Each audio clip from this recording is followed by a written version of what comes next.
The ship should not have heard anything out here. That was the first thought that froze Relon more in his pilot chair. The sector was marked empty on every human star map. No traffic. No signals. No life. Just cold space and broken light. Yet the sound came again, low and slow, not through speakers but through the ship itself, like a deep breath moving through metal. Relon's fingers hovered above the controls. He checked the panels. No alarms. No warnings. Only one strange reading pulsing on the edge of the scanner. It did not look like a normal signal. It had no clear source, no fixed direction. It felt more like a pressure than a sound. Then the words formed. Please, human, a water. Relon sucked in a sharp breath. He did not move. He had flown deep space for 9 years and never once heard a voice where none should exist. The translator stayed dark, yet he understood the meaning clearly, as if the thought had been placed gently inside his mind. He whispered, "That's not possible." The ship drifted forward on low thrust as the signal grew stronger. Stars bent slightly ahead, light curving in ways space was not meant to curve. Relon's heart began to pound. Fear told him to turn back. Training told him to mark the coordinates and leave. But something else pulled him forward, something heavy and old. The scanners finally locked onto a shape. At first it looked like a shadow swallowing stars. Then details appeared. A body so large it dwarfed small moons. Smooth, dark skin traced with pale lines that glowed weakly, like dying embers. The creature floated still, unmoving, surrounded by frozen debris and the broken shells of ancient stations. It was an alien whale. Not a ship. Not a machine. A living being drifting between stars. Relon's mouth went dry. Legends spoke of void whales, but those stories ended with myths and fear. None of them spoke of one still alive. As the ship moved closer, the whale's massive eye slowly opened. It was larger than Relon's entire cockpit window. The eye did not shine with threat. It looked tired. So very tired. The voice returned, weaker now. So thirsty. Relon felt pain press into his chest. The whale was not attacking his mind. It was barely holding itself together. Sensors showed internal collapse, energy fields failing, and something else. Empty chambers where vast oceans once flowed. Centuries, the voice whispered. No water, since the fall. Relon swallowed hard. He did not know what fall it meant, but the meaning felt heavy with loss. He pulled up old records. The region had once been marked as a living zone by a long-dead alien empire. Then, suddenly, it had been erased. No reason given. No rescue logs. They had left it all to die. Why me? Relon asked softly, though he knew the whale could hear his thoughts more than his words. You listen, the whale replied. Others saw only danger. You stayed. Relon looked at his water reserves. Enough for weeks of careful rationing. Enough to survive the return trip if he turned back now. Nowhere near enough for a creature this size. His hands trembled. I can't help you, he said even as guilt burned through him. I don't have enough. The whale did not argue. That hurt more than anger would have. I know, it said. Even one drop would remind me what living feels like. Silence filled the space between them. The stars felt far away. Relon's breathing sounded loud in his helmet. He remembered Earth oceans. Rain against windows. The sound of waves crashing while he was still a child. He had left those things behind to explore the dark, thinking nothing out here could touch him the same way. He was wrong. Slowly, Relon reached for the manual override on the water system. Warning lights flashed as soon as he disengaged safety limits. Pilot more, the ship system warned, unauthorized transfer will risk crew survival. I know, he whispered. He routed a thin stream of water into an external release capsule. It looked small. Pathetic. A shining thread against endless space. When the capsule drifted close, the whale moved for the first time. Not fast. Not sudden. Just enough to guide the water toward an opening along its body. The moment the water touched the whale, the glow along its skin brightened. Just a little. Like a candle refusing to go out. A sound filled space, deep and shaking, full of relief and pain mixed together. Relon felt tears blur his vision. Thank you, the whale said. It has been so long. Around them, ancient structures stirred. Frozen rings cracked. Energy readings spiked across the system. Something had changed. Relon leaned back, exhausted and shaking. He did not know what he had just started. He only knew he could not leave now. Beyond the viewport, the alien whale drifted closer to the human ship, careful and gentle, like something afraid to break what little hope remained. And far away, unseen sensors across the galaxy began to wake, responding to a signal that had been silent for centuries. The cry beneath the stars had finally been heard. The human did not sleep. He sat in the pilot chair, dry lips pressed together, eyes fixed on the great shape outside the window. The alien whale drifted close now, so close that the stars behind it were hidden. Its skin glowed faintly, brighter than before, but still weak. The small gift of water had not healed it. It had only reminded it what healing once felt like. The human's name was Aaron Vale, though no one else was there to speak it. He had changed course hours ago, turned off long-range transmitters, and ignored every rule written for deep space pilots. The ship's systems showed his water levels dropping faster than safety allowed. Still, he did not regret listening. The whale's presence pressed softly against his mind. Not words at first. Feelings. Slow memories. Long silence. Endless waiting. "You stayed," the whale said at last. Its voice was steadier than before but still tired. "Others always leave." Aaron rubbed his eyes. "I didn't come here to save anyone," he said quietly. "I was just mapping dead space." "This place was never dead," the whale replied.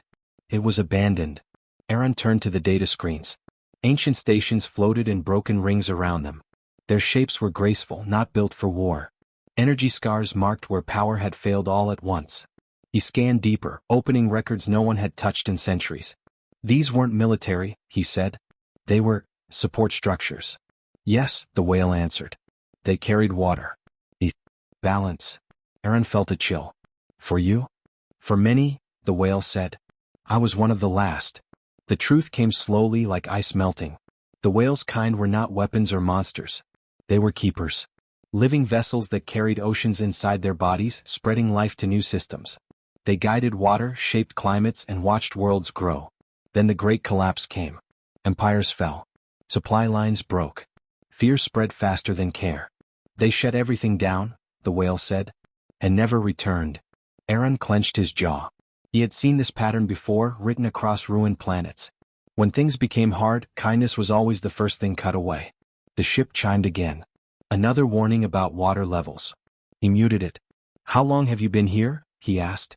"Time lost meaning," the whale replied. "But your records would say, centuries." Aaron leaned back slowly. "And you stayed alive. Alone." "I remembered," the whale said. "And I waited." The word struck Aaron harder than any threat could have. Waiting was harder than fighting. Surviving without hope took more strength than any weapon. He opened the external cameras again. The whale's eye watched him, calm and gentle. It did not demand. It did not beg anymore. "You knew I was human before I spoke," Aaron said. "Yes," the whale replied. "Your kind listens differently. Loud machines. Quiet hearts." Aaron gave a tired smile. "We don't always listen. But when you do," the whale said, "you change things." The human stood and walked to the rear of the ship. He checked storage bays, emergency tanks, even the small reserves meant for plants. Every container mattered now. He calculated again and again, hoping numbers would change. They did not. He returned to the cockpit. "I can give you more," he said. "But not enough to fix this." "I do not need fixing," the whale answered. "Only time. And a chance." Aaron looked up. A chance for what? The space around them trembled faintly. Far beyond the whale, deep in the system, something responded. Old machines stirred. Distant lights blinked on and off like tired eyes opening. "The system still remembers me," the whale said. "But it needs a bridge." Aaron frowned. "A bridge?" "A listener," the whale said. "Someone small enough to enter places I cannot. Someone willing to stay." Aaron understood then. Not fully. But enough. "You're asking for help," he said. "Yes." "From a single human." "Yes." Aaron laughed softly, not because it was funny but because it was unreal. "You know I might die." "I know," the whale said. "That is why I asked." Silence stretched between them again. Aaron thought of home. Of rain he might never feel again. Of orders he had already broken. Then he thought of the whale, waiting in darkness for centuries, hoping someone would listen. "I don't know how this ends," he said. "Neither do I," the whale replied. "But you are not alone anymore." Aaron reached for the controls and sent a short, encrypted log toward human space. Not a call for rescue. Just a record. Proof that someone had listened. Outside, the alien whale shifted gently, guiding the human ship toward the heart of the forgotten system. For the first time in centuries, the great creature was no longer waiting in silence. And for the first time in his life, the human understood that listening could be the bravest act of all. Aaron worked without rest. Every moment counted. Every drop of water mattered. The alien whale waited patiently, enormous body barely moving, yet thrumming with quiet energy. Its glow had grown faintly brighter since the first capsule, but it was still weak, still dying. He opened every valve he could, measured every tank and calculated the slow release of life-giving water into the whale's chambers. The ship's systems protested constantly. Alarms flashed. Warning lights pulsed. Water meant survival, but survival meant leaving the whale to die. He ignored them all. When the first stream touched the whale, the change was subtle. The skin shimmered along pale lines, veins of light pulsing slowly like a heartbeat returning. The creature moved slightly, enormous fins turning with careful grace, guiding the water deeper inside. Aaron felt the hum of energy through the ship, as if the whale itself was beginning to wake after centuries of sleep. The whale spoke softly, almost to itself. Life, again. Aaron watched, holding his breath. The void outside seemed alive now, no longer empty. Dust from long-dead stations began to shift, forming currents in the light of distant stars. Even the frozen remnants of old planets responded, small cracks spreading through ice and stone, subtle but undeniable. "Can you feel it?" the whale asked. Its voice was deep, reverberating through Aaron's mind. "Yes," Aaron said. "I feel something changing." The whale shared fragments of memories, images that passed without words. Great oceans spilling across planets, colors of stars reflected in the water, life flourishing wherever the whale had passed. Aaron saw creatures he could not name, civilizations that thrived under the watchful care of the whale's kind. But now, the whale's voice faltered. All gone. Everything that mattered, gone. Aaron's hands tightened on the controls. "We can't bring it back all at once," he said. "But maybe we can start." The whale's glow pulsed faster, stronger. Its massive eye fixed on him, calm yet full of longing. "You are different," it said. "Others came with tools, with weapons, with fear. You came with hands empty but willing." Aaron's chest ached. "I don't even know your kind," he admitted. "I only know what it feels like to hear someone calling for help." "You hear?" the whale said. "And that is enough to start." Another capsule of water drifted into the whale, this one larger, reinforced with recycled reserves from his ship. The glow along its skin spread wider, warmth and life radiating into space. Energy sensors on the ship went haywire, but Aaron ignored the warnings. Something ancient, something alive, was responding to the water, to his actions. "Why are you helping me?" the whale asked. So many could have turned away. Aaron shrugged, though no one could see. "Because no one should be left alone, not like this. Not for centuries." The whale's voice softened, almost tender. "You are not like the others. Humans, perhaps there is hope." Outside, space began to shift subtly. Ice from shattered moons cracked and drifted, streams of frozen vapor turning into tiny trails of liquid, tiny rivers moving across broken worlds. Aaron stared, heart pounding. He realized that even small acts of care could ripple through the void, slowly, steadily, changing the system itself. "Careful," the whale said. "Too much too fast, you cannot give all you have." "I know," Aaron said. "I have to pace it. Just enough to survive, just enough to let you live." They worked together, human and whale, against the cold emptiness. Aaron prepared capsules, released water, measured flow, and guided the whale's movements. The creature learned to position itself better, to accept more water at once without strain. Slowly, a rhythm emerged, like dance in the void. The whale shared more of its memories. Worlds it had watered. Cities it had watched bloom. Stars it had sung to with its voice, deep enough to move matter. Aaron felt awe pressing into him. He was a small human, fragile, but here he was, touching something larger than imagination, older than memory. "Do you see?" the whale asked. "Even the smallest flow can bring life." Aaron nodded. "I see it." Time lost meaning. Minutes blended into hours, hours into cycles. The human's hands were raw from operating valves. His lips were cracked and thirst pressed at him like gravity. Yet he did not stop. Each drop, each careful measurement, brought faint glow and warmth to the whale's massive body. The whale moved more freely now. Its great fins pushed gently against drifting debris, creating slow currents that helped guide water to other broken stations. Its voice vibrated through the ship again. "You restore more than me. You restore this place." Aaron paused for a moment, letting the words sink in. "Then we'll keep going," he said. "As long as we can." The whale's glow brightened further, and space itself seemed to shimmer with possibility. Tiny streams of water arced across empty space, touching old machinery, frozen terrain, and long-dead energy sources. Life, or at least the echo of life, stirred. The human realized something new. The whale was teaching him patience, teaching him how to give carefully, how to hope even in the void. And in return, Aaron's courage, his willingness to stay, gave the whale a gift centuries of solitude had denied: companionship. "Thank you," the whale said softly, "for seeing me." Aaron smiled, exhausted but determined. "I won't stop," he said. "Not until you're whole."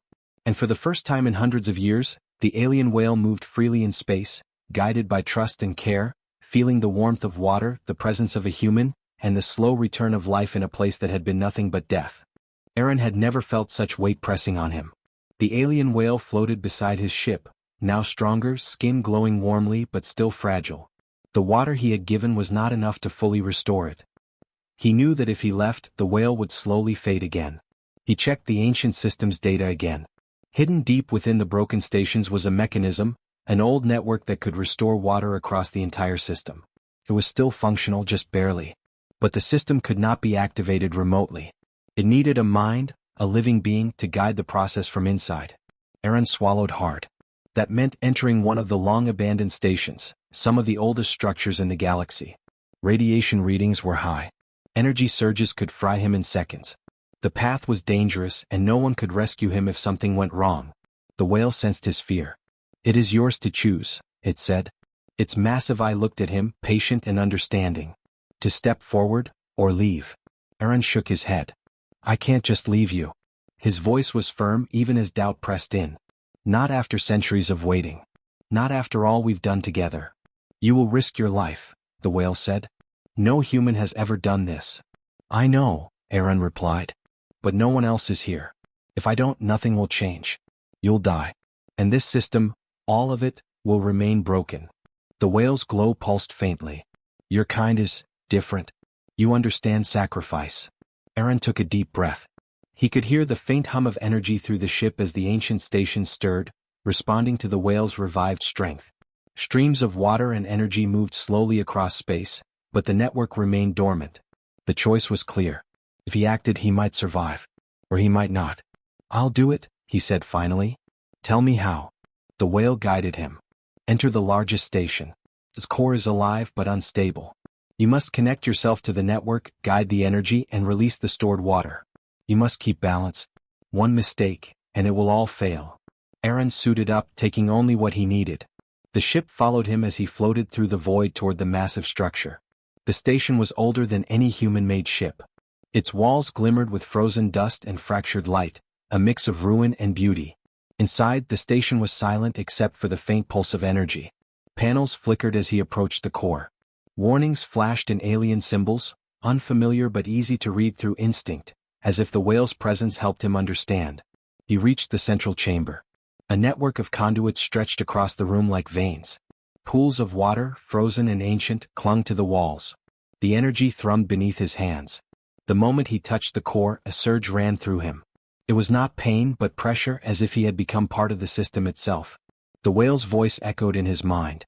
"Guide it. Balance it. Life depends on your courage."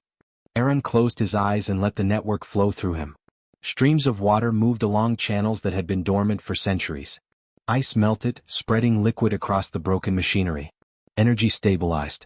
He could feel the system waking slowly, but it demanded constant focus. One wrong move and the channels could overload, destroying everything. Hours passed, or maybe minutes. Time had no meaning inside the station. Aaron guided the energy with steady hands, listening to the pulse, responding with intuition, and following the whale's ancient instructions. Sweat dripped from his brow. His suit was heavy, but he did not stop. He could feel the whale's presence outside, enormous and patient, lending him strength. Finally, a surge of light spread across the station. Water flowed freely now, spreading beyond the station's walls into the void. Tiny streams arced across broken moons and debris. The alien whale's glow became brighter, warm and steady, stronger than Aaron had ever seen. "You did it," the whale said. Its voice shook with relief and joy. "You have restored more than me, you have restored the system." Aaron leaned against the core, exhausted but alive. He had risked everything. The choice to stay, to act, had been his alone. Yet it was not just courage that mattered, it was willingness to care. Outside, space looked different. Tiny rivers of water glimmered across broken debris, life beginning to return to places that had been dead for centuries. The whale floated beside his ship, moving gracefully now, free and strong. It sang, a low, deep hum that resonated through the system, awakening long-forgotten stations and structures. "You have changed things," the whale said. "No being has done this in all memory. Not gods. Not rulers. Only you, human." Aaron smiled faintly. "I didn't do it alone," he said. "You guided me. And I listened. That's all it takes." The whale's massive eye softened. "Human, your kind carries a gift older than stars. You do not see power in conquest. You see power in care. That is why you survive where others fail." Aaron stepped back, finally feeling the weight leave his shoulders. The station hummed gently, water flowing steadily now, energy balanced, life returning. He looked at the whale. It was magnificent, alive and free. "You asked for a bridge," Aaron said. "I became it." "And you did not falter," the whale replied. "That is why this galaxy may remember your kind differently. Not as conquerors, but as caretakers." The human realized then that his choice had consequences far beyond his own survival. One act of courage, one willingness to risk life for another, had restored a system that had been lost for centuries. It was not glory he had earned, only responsibility. "Come," the whale said softly. "Rest with me. You have done enough for now." Aaron floated beside the great creature, watching as water streams glimmered in the void. Stars reflected in the whale's eye, distant and alive, and for the first time he felt part of something greater. He had risked his life, made a choice no human had before, and changed the course of the galaxy, not with weapons, not with conquest, but with care, attention, and courage. And the alien whale, alive and grateful, carried the story of a human's choice across the stars, a legacy that would endure far longer than any human record. The system was alive. Water flowed through broken stations, across shattered moons, and into the void, forming streams that glittered under distant starlight. Energy hummed softly, balanced and steady, as if the system itself were breathing again. Aaron floated beside the alien whale, exhausted but safe, watching the change he had helped create. The whale's glow was steady now, warm and bright. It moved gracefully, massive fins cutting through the drifting debris, no longer weak or trembling. Aaron could feel the life pulsing through it, through the system, and through himself. It was a quiet, steady power that needed no violence to exist. "You restored more than water," the whale said. Its voice reverberated softly in Aaron's mind. "You restored hope. Life itself remembers you." Aaron smiled faintly. "I didn't do it alone. You guided me. You waited. You taught me patience." The whale's eye softened, immense and wise. "And that is why humans are remarkable. You do not seek control, only care. That is why you survive, why you endure." Outside, faint energy pulses spread further. Small ice fragments began to melt into flowing rivers. Long-dead machinery reactivated just enough to maintain balance. Aaron realized this was more than a single system being restored. The whale's influence, coupled with his own choices, had begun a ripple effect. Systems that were thought dead could wake again. Civilizations might thrive where none had survived for centuries. Aaron turned to the whale. "Will others come?" he asked quietly. "Other humans?" The whale's glow pulsed gently. "Perhaps. Your kind has been noticed. Not for conquest, not for power, but for compassion. That is something new, something we have not seen in the galaxy before." Aaron felt pride, but it was mixed with humility. He was only one human. One human who had chosen to listen, to act, and to risk life for another being. Yet that choice, small in his own eyes, had changed more than he could have imagined. "We should move on," the whale said. "There are others who need help. Systems that have been silent for centuries. You have learned the rhythm now. Together we can guide them." Aaron nodded, heart lightening. For the first time he felt truly part of the universe, not as a visitor or explorer, but as a participant in something larger. The whale had given him more than life, it had given him purpose. The human and the whale drifted through the system, observing the streams of water and energy. Small meteors caught in the flows began to show signs of change. Ice melting, gases forming, subtle warmth spreading across dead surfaces. Life was not returning instantly, but the first steps were being taken. "You see," the whale said, "even the smallest acts of care echo across the stars. One drop of water can awaken centuries of silence." Aaron reached out, touching a control panel lightly. Then we keep giving little by little. The whale shifted closer. Its immense body made the ship feel tiny, but there was no fear. Only trust. You have learned well. You are not just a human. You are a bridge. A guardian. A legacy.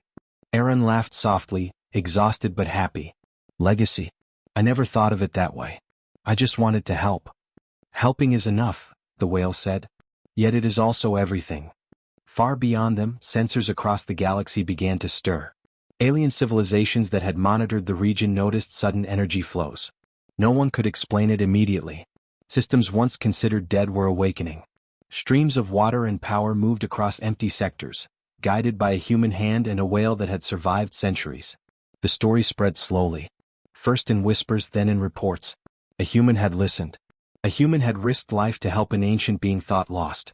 A human had restored balance where none believed it possible. The whale sang then, a deep, low song that vibrated across the system. Aaron could feel it through the ship, through the water streams, through himself.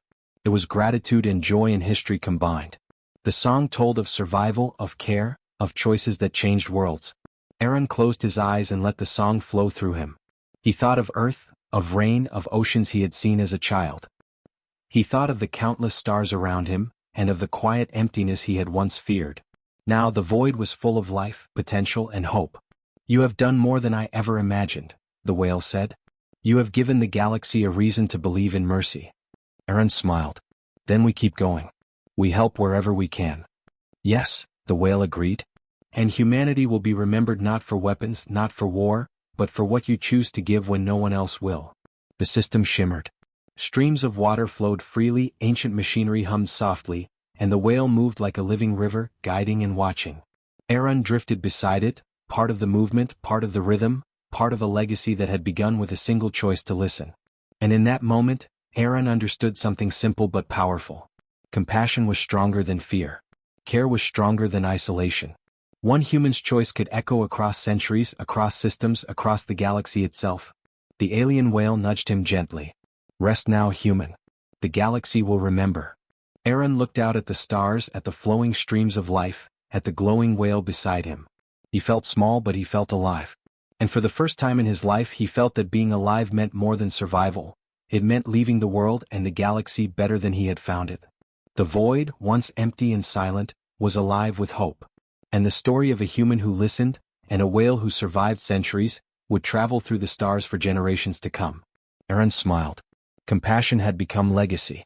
And that legacy would never end.